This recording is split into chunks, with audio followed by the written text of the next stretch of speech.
आज Doubtnut app download करें। Doubtnut पर अपने सभी गणित, रसायन विज्ञान, भौतिक विज्ञान और जीव विज्ञान के डाउट्स का करो सफाया। बस प्रश्न की फोटो खींचो, एक ही प्रश्न को क्रॉप करो और तुरंत वीडियो सोल्यूशन पाओ।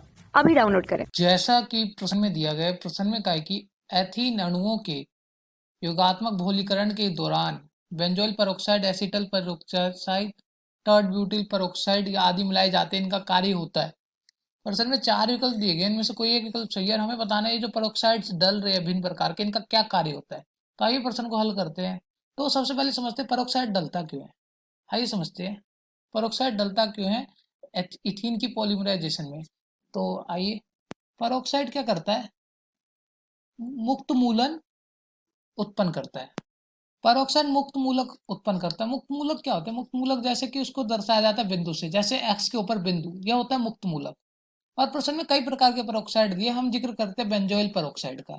बेंजोइल पेरोक्साइड का सूत्र क्या होता है, आइए देखते हैं। बेंजोइल पेरोक्साइड का सूत्र होता है C6H5, C द्विआबंध ऑक्सीजन, फिर ऑक्सीजन, फिर ऑक्सीजन, फिर C, फिर द्विआबंध ऑक्सीजन, फिर C6H5। तो ये क्या काम करेगा, अभी हमने समझा था कि पेरोक्साइड क्या करता है, मुक्त मूलक बनाएगा। तो ये ऑक्सीजन ऑक्सीजन के बीच में आबंध है, टूटेंगे और दोनों ऑक्सीजन पे क्या कर देंगे, मुक्त मूलक कर देंगे, बिंदु लग जाएगा। तो आइए अब क्या बनता है उत्पाद देखते हैं। अब बनेगा ये 2 मोल बनेंगे C6H5, C द्विआबंध ऑक्सीजन, फिर ऑक्सीजन। तो अब क्या होगा, आइए अब देखते हैं अब क्या होगा। तो ऑक्सीजन पे तो मुक्त मूलक है ही, ये जो C6H5 और C, इन C के बीच में जो आबंध है, ये आबंध टूटेगा और दोनों तरफ क्या बनेगा, मुक्त मूलक बनेगा कार्बन के पे। तो आइए देखते हैं अब क्या होगा। तो ये आबंध टूटेगा और दोनों जगह क्या लग जाएगा, मुक्त मूलक लग जाएगा कार्बन पे। तो अब जो बनेगा देखते हैं। अब बनेगा C6H5, कार्बन पे मुक्त मूलक और साथ में CO2।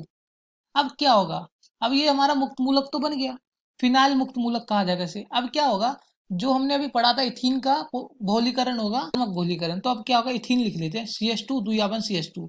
ये जो हमारी अभिक्रिया है, हम यहाँ इसे कह सकते हैं अब आरंभ हो रहा है, अभिक्रिया का आरंभ हो रहा है, आरंभ का चरण है। अब क्या होगा, इसमें डलेगा C6H5 जो हमने अभी बनाया मुक्त मूलक।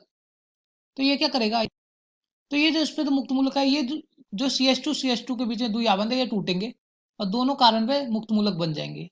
अब क्या होगा, ये देखते हैं अब उत्पाद क्या बनेगा। अब ये दोनों मुक्त मूलक मिलकर आबंध बना लेंगे। अब देखते हैं उत्पाद क्या बनेगा। उत्पाद बनेगा ये C6H5, CH2 और फिर CH2। अब हमारा यह बन गया बड़ा मुक्त मूलक। अब क्या होगा, अब चेन जो होगा उसका प्रसार होगा, चेन का क्या होगा, प्रसार होगा। तो क्या होगा, ये जो हमारा जो बना है बड़ा मुक्त मूलक, ये फिर क्या करेगा, इथीन से अभिक्रिया करेगा। देखते हैं अब इसकी अभिक्रिया द्वारा से करवाते हैं और देखते हैं उत्पाद क्या बनेगा। CH2 और मुक्त मूलक, और इसकी अभिक्रिया फिर इथीन से होगी। तो क्या होगा, इथीन में क्या होता है, द्विआबंध होते हैं, ये द्विआबंध फिर से टूटेंगे दोनों तरफ और दोनों कार्बन पे मुक्त मूलक। और फिर क्या होगा, ये दोनों दोनों मुक्त मूलक मिलके द्विआबंध बना लेंगे। आइए देखते हैं उत्पाद क्या बनेगा।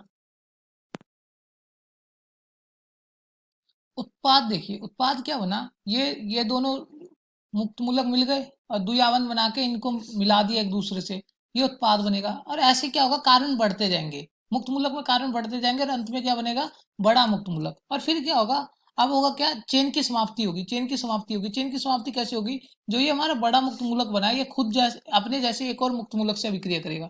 तो आइए देखते हैं समाप्ति कैसे होगी। जैसा कि हमने अभी कहा था, ये जो बड़ा मुक्त मूलक बना है, ये अपने जैसे एक और मुक्त मूलक से अभिक्रिया करेगा, जो समाप्ति में हमने देख सकते हैं। ये बड़ा मुक्त मूलक अपने जैसे एक और मुक्त मूलक से अभिक्रिया करेगा और क्या होगा, ये जो मुक्त मूलक मिलेंगे दोनों और आबंध बना लेंगे।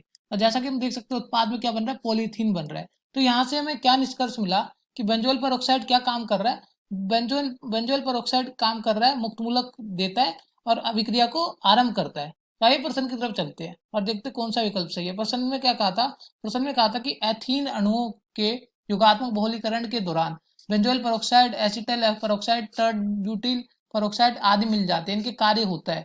तो आइए विकल्पों को देखते हैं। पहले विकल्प में क्या कहा है, पहले विकल्प में कहा है कि बहुलक निर्माण के लिए अणुओं के एंटी मार्कोनिकोव योग को सुनिश्चित करना। तो पहला विकल्प गलत है, एंटी मार्कोनिकोव योग नहीं लगता यहाँ। पेरोक्साइड का मुख्य काम क्या होता है, मुक्त मूलक प्रदान करना। दूसरे विकल्प में कहा कि अभिक्रिया के दौरान धनायन प्रदान करना, जो आपस में मिलकर वृहद अणुओं का निर्माण करते हैं। तो दूसरा विकल्प भी गलत है, अभिक्रिया के दौरान धनायन नहीं प्रदान होता।